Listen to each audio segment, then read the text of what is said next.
E aí, guerreiros, tudo na paz? Wesley aqui, e no vídeo de hoje eu vim falar sobre os 7 erros que atrasaram a minha aprovação. E vamos direto ao ponto. O primeiro erro que eu cometia, mas que hoje, graças a Deus, eu não cometo mais, é estudar muito e aprender pouco. O que isso quer dizer? Eu passava horas estudando e no final da minha sessão de estudos eu não tinha absorvido nada. E o que foi que eu mudei referente a isso? A minha postura. Não a minha postura ergonômica, mas a minha postura mental frente aos estudos. Eu comecei a dizer para mim mesmo, olha, no final dessa sessão aqui, eu vou ter que explicar para mim mesmo o que eu aprendi dela. Então essa postura me fez a ter mais atenção, porque no final eu ia ter que lembrar esses pontos sem visitar o material. Então eu comecei a puxar da memória o conteúdo que eu tinha recém-estudado. Ah, mas estava muito fresco na memória. Mas antes, nem o que eu tinha acabado de ver eu lembrava. Quando eu ia resolver as questões, eu não conseguia acertar a grande maioria. Porque eu só via por ver, por assim dizer. Mas quando eu coloquei essa atitude no final de cada sessão, eu comecei a melhorar meu desempenho na resolução de questões, por exemplo. O segundo erro, ficar só no fácil. Durante a minha época de escola, eu sempre fui muito mal em matemática, né? Principalmente em RLM, depois que eu conheci concurso público, né? E o que eu costumava fazer era justamente deixar essas disciplinas de lado, porque eu não queria passar pelaquela frustração de errar a maioria das questões, quiçá todas as questões. E o que foi que eu comecei a fazer depois da minha terceira prova, né, com resultados ruins, principalmente em matemática e RLM? Eu comecei a colocar mais vezes no meu ciclo. Eu fiz o oposto. Antes eu não colocava praticamente nenhuma. Eu comecei a colocar 3 vezes, 4 vezes dentro do meu ciclo e eu via muito mais vezes essa disciplina durante a semana. E o desempenho foi notório, né? Na minha última prova que eu fiz, eu acertei todas as questões de matemática. Terceiro erro que eu cometia, assistir videoaulas como entretenimento. Basicamente, eu sentava na frente do computador, colocava na velocidade 2 e deixava a aula rolar. Só para cumprir um checklist que eu tinha colocado ali. Assistir 2 videoaulas de direito administrativo, por exemplo. E no final da sessão, eu ia resolver questões e não acertava praticamente nenhuma questão. Aí eu tinha que voltar para a videoaula, para a teoria, e fazer tudo de novo. Então eu perdia muito tempo naquilo. E eu comecei a fazer o quê? Nessa época eu comecei a migrar para o PDF, porque no PDF eu conseguia dosar o meu andamento, eu conseguia controlar o meu andamento nos estudos, que era de acordo com o meu ritmo de leitura e de entendimento. Quando eu estava na videoaula, eu nem anotava, eu só queria assistir a videoaula para dar o checklist e ir para as questões. E eu comecei a fazer o quê? Visitava a teoria através do PDF, marcando, explicando para mim mesmo, entendendo, e o meu desempenho nas questões melhorava consideravelmente.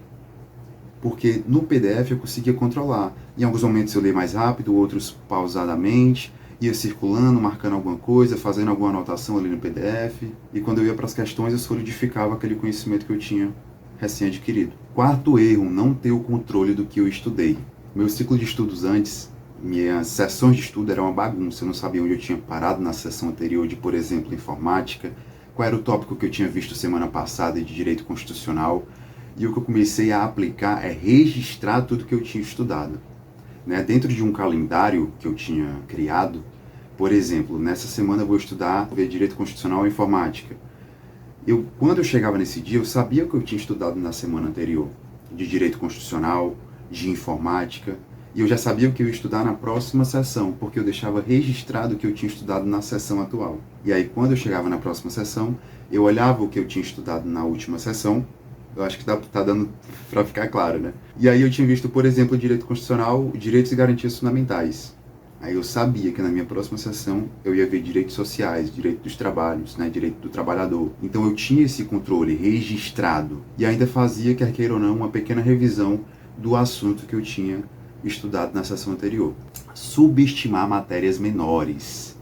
Aqui ficou muito claro na prova da Polícia Penal do Ceará, que veio com muitos regimentos internos.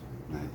Ela veio com muitos regimentos internos e quando eu olhei para o edital eu falei, não, eu vou focar em leis maiores, porque aí eu vou conseguir andar muito mais nessas leis, como por exemplo a lei de execução penal, que era a LEP, que era uma lei muito mais extensa, comparado aos regimentos internos, eu foquei, por exemplo, mais nela. Isso é um exemplo, tá? E, enfim, outras leis maiores e deixei essas de lado. O que aconteceu? Ferro, e a grande maioria dessas questões de regimento interno eu errei. Mas se você mudar o seu entendimento, a sua postura frente a isso, você vai ver que é o oposto. Vale muito mais a pena focar nos rendimentos internos, em leis menores, em disciplinas menores, porque o custo-benefício é maior. Porque você vai ver passar pelaquela disciplina muito mais rápido, a sua revisão vai ser muito mais rápida também, numa disciplina menor, e quando você chegar no dia da prova, você vai ter concluído aquele tópico da edital. Então, se você parar para analisar, sem aquele pré-julgamento, você vai ver que o custo-benefício é muito maior. E é justamente o oposto do que você tinha pensado. E foi isso que eu fiz. Claro, foi isso que eu fiz depois, né, de ter aprendido com esse erro.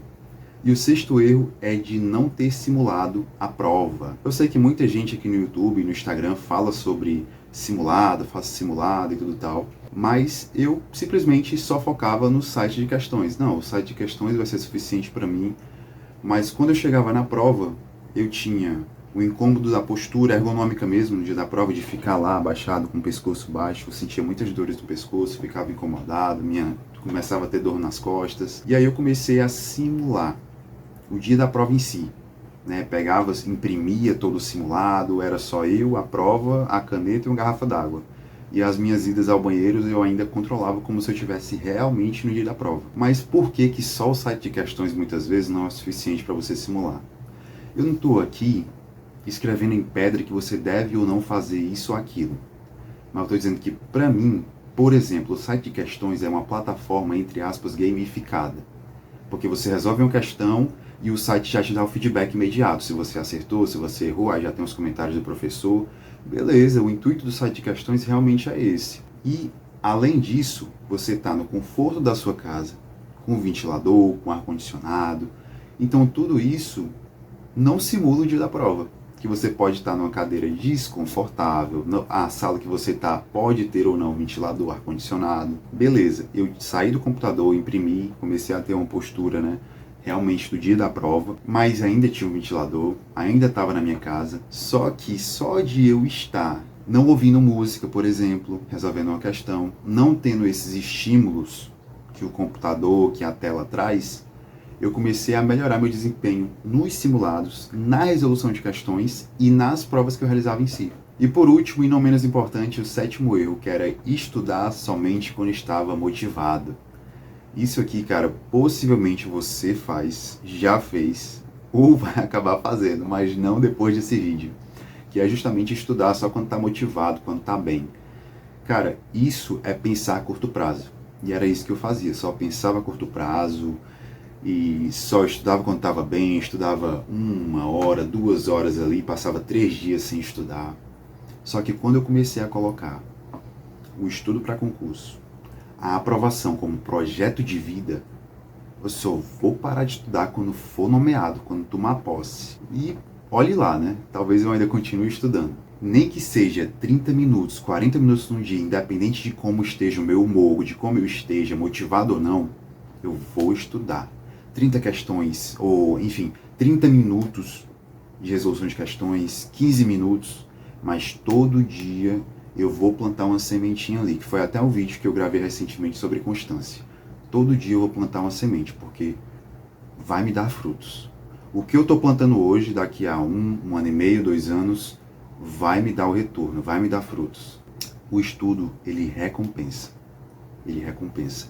A postura que eu tinha, quando eu comecei a ter esse entendimento de concurso, como projeto de vida, a posse, né, estudar até a posse, era justamente o entendimento de que, quando eu chegar nos meus 40, 50 anos e olhar para trás, eu vou ter me arrependido de não ter continuado ou ficar orgulhoso do que eu fiz. E um entendimento também que eu tive, um insight, era e uma filosofia, né? Toda prova que eu ia fazer, eu queria ter essa postura, né? Esse posicionamento no dia da prova.